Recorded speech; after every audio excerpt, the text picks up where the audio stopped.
ही नवीन दृश्य आपण पाहतोय।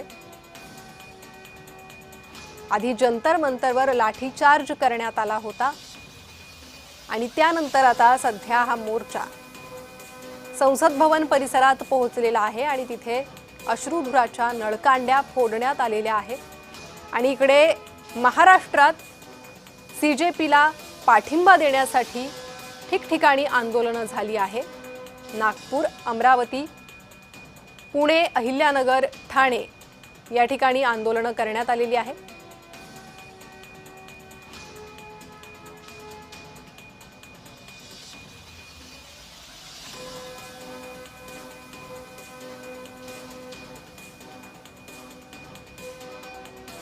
मवियाकडून आंदोलनं केली जात आहेत, उबाठाकडून आंदोलनं केली गेलेली आहेत, तर दुसरीकडे दिल्ली ते जंतर मंतरवर पोलिसांकडून मोर्चा रोखण्यात आला।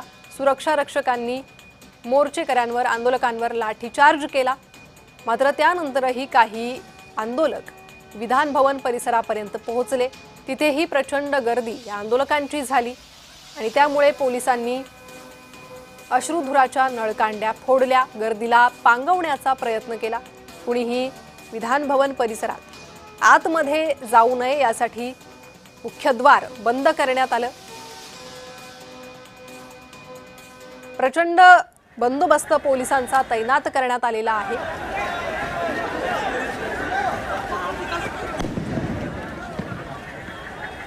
तर संसदेच्या लॉन परिसरातली ही काही दृश्य आता नव्यानं समोर आलेली आहे। काही वेळापूर्वी संसद भवन परिसरातली बाहेरची ही दृश्य होती, जिथे अश्रुधुराच्या नळकांड्या फोडत या गर्दीला पांगवण्याचा प्रयत्न पोलिसांनी केला होता। आणि दुसरीकडे संसद भवनाच्या लॉन परिसरात काही आंदोलक आले आणि त्यांना अडवण्याचा प्रयत्न पोलिसांनी केला, सुरक्षा रक्षकांनी केला।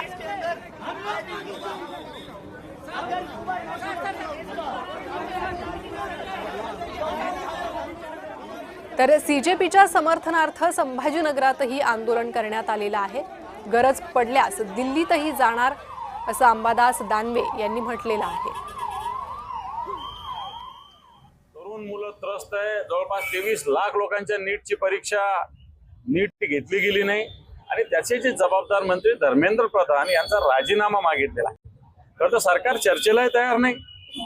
एकीकडे सरकार चर्चा करत नाही आणि दुसरीकडे लाठीमार करते विद्यार्थ्यांवर आणि त्याच्या विरुद्ध जे आंदोलन देशभरात होतं, इथं आझाद समाज पार्टीनं सुद्धा आंदोलन पुकारलेलं आहे। मी त्याच्यात सहभागी झालो आणि या सगळ्या आंदोलनाला आमचा सातत्यानं पाठिंबा राहिलेला आहे, राहणार। काल मुंबईला आंदोलन झालं, आज देशभरात सगळ्या गावागावात आंदोलन होत आहे। मला वाटतं हे आंदोलन आता पेटलेलं आहे, आता हे थांबणार नाही। तर विरोधकांकडून या आंदोलनाला पाठिंबा देण्यात येतोय, उबाठाकडून पाठिंबा देण्यात आलेला आहे आणि आमचा या आंदोलनाला कायम पाठिंबा राहील असं अंबादास दानवे यांनी म्हटलेलं आहे। मात्र काँग्रेसकडून अद्यापही कोणती भूमिका ही जाहीर करण्यात आलेली नाही। राहुल गांधी, प्रियंका गांधी यांनीही या सर्व आंदोलनावर बोलणं टाळलेलं आहे। तर संसद भवन परिसरात काही आंदोलक पोहोचलेले आहे। या ठिकाणी सुरक्षा व्यवस्था सज्ज आहे। बीडमध्ये शरद पवार गटाकडून घोषणाबाजी करण्यात आलेली आहे। सीजेपीच्या सोनम वांगचुक यांच्या समर्थनार्थ आंदोलन केलं, त्यावेळी घोषणाबाजी केली। आमची एकमेव मागणी अशी आहे की नीट पेपर फुटी प्रकरणामध्ये बाकीचे काही छोटे मोठे लोक तर त्याच्यामध्ये सामील आहेतच, पण मुख्य जे आहे नरेंद्र मोदींच्या नेतृत्वाखाली काम करणारे केंद्रीय शिक्षण मंत्री धर्मेंद्र प्रधान हे मुख्य जबाबदार आहेत आणि त्यांनी राजीनामा दिला पाहिजे।